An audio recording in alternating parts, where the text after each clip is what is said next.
When you look at many teams across the NFL, one of the biggest things they struggle to do is bring in quality talent with undrafted and late round picks. But during John Lynch and Kyle Shanahan's tenure with San Francisco, that's been really their earmark. I specifically believe they're one of the best teams at finding late round and undrafted running backs that fit their scheme to perfection. And in this draft, he picked out two running backs. First, he picked up Jordan James out of Oregon, and most recently, he signed Corey Kinner. Both of these backs almost have the exact same build, with Corey Kinner coming in at 5'9", weighing 209 pounds. And the objective with both of them is clear: to replace a player like Jordan Mason and offer a true power back for San Francisco's offense. So in this video, since I've already covered Jordan James in the previous video, I'm going to break down the draft prospect that is Corey Kinner to really see his strengths, his weaknesses, and what we can realistically expect out of Kinner headed into his rookie campaign. The initial thing that pops out about Kinner is just how productive he is given his measurables. He's not the biggest back like I was mentioning, coming in at 5'9", weighing 209 pounds,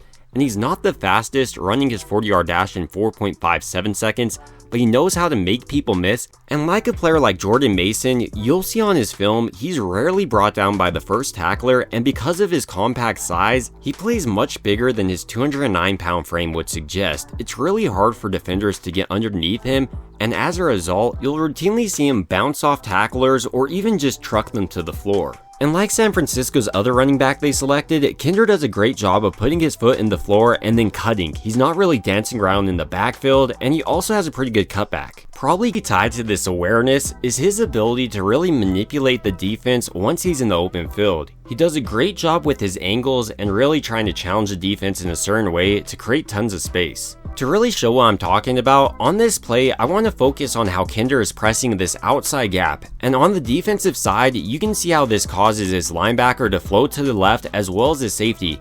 And as soon as Kinner sees both of them commit hard there, he cuts it back hard on Pitt's defense. And while he's not the fastest back running his 40-yard dash in 4.57 seconds, when you give him this much space, he's going to hurt your defense. Another aspect of Kinner's game I absolutely love is his ability to link juke moves together, and Trender's ability to just break tackles. He actually has pretty good hands in the passing game where he shows off a natural pass catching talent, and like in his running game, he is always looking to break tackles. Arguably the most important factor for San Francisco's running back room though, is he's going to be available. During his high school career, for instance, he ran for over 4,000 yards. During his first season at LSU in 2021, he played in all 11 games. In 2022, he did transfer over to Cincinnati. He played in all 10 games that year. In 2023, he started all 12 games, and in 2024, he started all 12 games. I really emphasize this point because it's impressive how he's able to remain healthy with such an aggressive running style, and if you recall last year, San Francisco's entire running back room was injured. Christian McCaffrey got injured, Jordan Mason got injured, and Isaac Renzo got injured. With all these positives being said, he's not a complete player, and that's why San Francisco was able to pick him up as an undrafted free agent. First, his frame is extremely compacted, so he doesn't have the widest catch radius.